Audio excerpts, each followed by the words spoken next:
మొట్టమొదట పశువైద్యానికి సంబంధించి మరి 2350 క్రీస్తుకు పూర్వమే శాలిహోత్ర అనే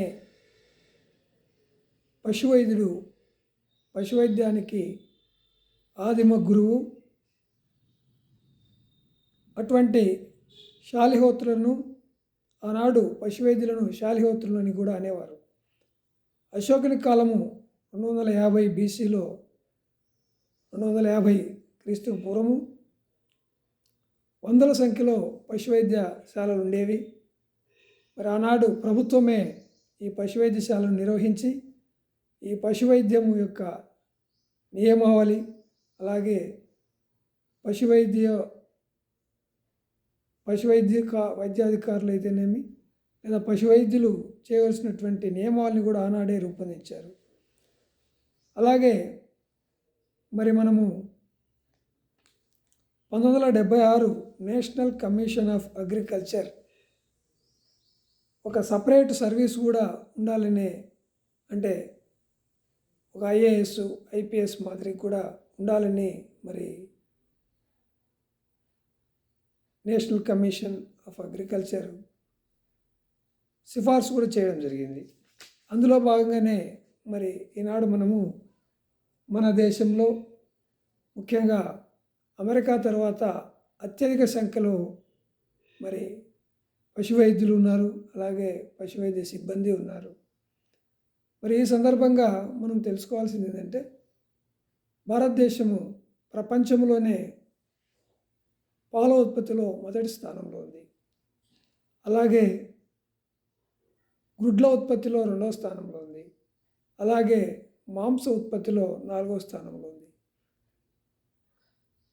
అయినప్పటికీ మరి మన రైతులు, ముఖ్యంగా భారతదేశంలో సుమారు 8 కోట్ల పైచిలకు రైతులు మరి పశు పోషణ, పాడి పరిశ్రమ, కోళ్ళ పరిశ్రమ వీటి మీద ఆధారపడి జీవిస్తున్నారు. కానీ వారి యొక్క ఆదాయాన్ని ఒకసారి మనం పరిగణలోకి తీసుకుంటే ఇంకా వారికి తగినంత రీతిలో ఆదాయం లభించడం లేదనేది యథార్థం. మరి ఈ నేపథ్యంలో మన ప్రభుత్వాలు కానివ్వండి, అలాగే ప్రొఫెషనల్ బాడీస్, ముఖ్యంగా ఇండియన్ వెటనరీ అసోసియేషన్ లేదా ఇండియన్ డైరీ అసోసియేషన్, వీరు మరి రైతులకు చేయూతగా ఉండడానికి మేధోమథనం చేయాల్సినటువంటి రోజులు ఆసన్నమయ్యాయి. మరి ఇంకో పక్కన మనం ఈ సందర్భంగా గమనిస్తే పాల లభ్యత సుమారు 420 గ్రాముల వరకు ఈనాడు మరి పాల లభ్యత ఉంది. అంటే పర్ క్యాపిటా ప్రతి ఒక్క మనిషికి. అంటే మరి మనము లభ్యత పెరిగింది, కానీ ఒకవైపు పాలు సంపూర్ణ ఆహారం అయినప్పటికీ పాలను సరిగా తీసుకోకపోవడం వల్ల మరి చిన్నపిల్లలు కానివ్వండి, అలాగే వృద్ధులు కానివ్వండి, లేదా మహిళలు కానివ్వండి, లేదా గర్భిణీ స్త్రీలు కానీ వారు చాలా పోషక లోపాలతో మరి సఫర్ అవుతున్నటువంటి దుస్థితి. సో ఈ సందర్భంగా మనము పాల యొక్క ఆవశ్యకతను ఒకవైపు తెలుసుకోవాలి, అలాగే పాల ఉత్పత్తిదారుల యొక్క సమస్యలను కూడా తెలుసుకొని మరి మధ్య మార్గంగా అటు ఉత్పత్తిదారులకు ఇటు కన్జ్యూమర్స్ అంటే వినియోగదారులకు మరి మేలు కలిగేటువంటి ఆలోచనలు చేయాల్సిన అవసరం ఎంతైనా ఉంది.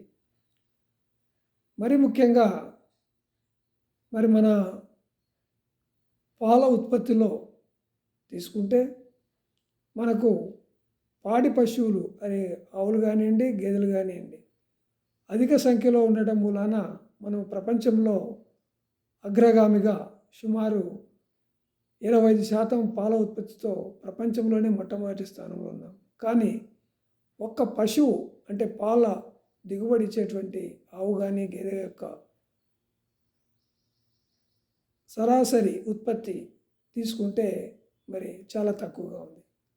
మరి ఈ పరిస్థితి నుంచి మనం బయటపడాలంటే మరి మేలైనటువంటి జాతులు, అలాగే మేలైనటువంటి పోషణ, అలాగే ఆరోగ్యం పరిస్థితి, అలాగే యాజమాన్యం, ఈ విధంగా 4 అంశాల మీద మనము మన శ్రద్ధ వహించి మరి అటు పాల పరిశ్రమను మరి ముందుకు తీసుకెళ్లాలంటే ఈ 4 మీద కూడా మనము శ్రద్ధ వహించాల్సిన అవసరం ఉంది. ఇందులో భాగంగానే మరి ప్రభుత్వము ఒకవైపు జాతీయ అభివృద్ధి అంటే జెనెటికల్గా మరి జాతులను ఉత్పత్తి చేయడంలో, అలాగనే ఇటీవల సెక్స్ ఆర్టెడ్ సెమెన్ లింగ నిర్ధారిత వీర్యం కానివ్వండి, అలాగనే పోషణలో తీసుకుంటే బ్యాలెన్స్డ్ రేషన్ కింద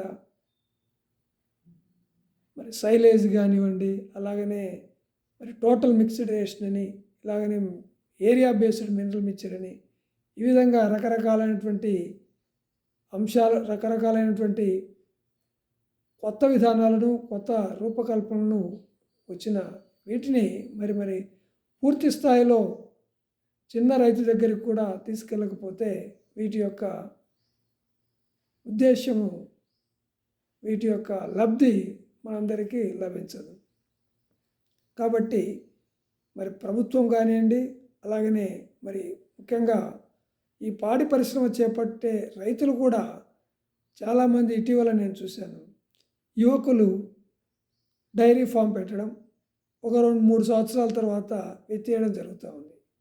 దీనికి ప్రధాన కారణము ఒకటి పూర్తి శాస్త్రీయ అవగాహన లేకపోవడము, రెండవది సరైన పోషణ మెలకువలు, అటు దానా కానివ్వండి, అలాగనే ఆరోగ్య యాజమాన్యం కానివ్వండి, మరీ ముఖ్యంగా పునరుత్పత్తి యాజమాన్యం మీద సరైన అవగాహన లేకుండా చాలామంది యువకులు ఔత్సాహిక పారిశ్రామిక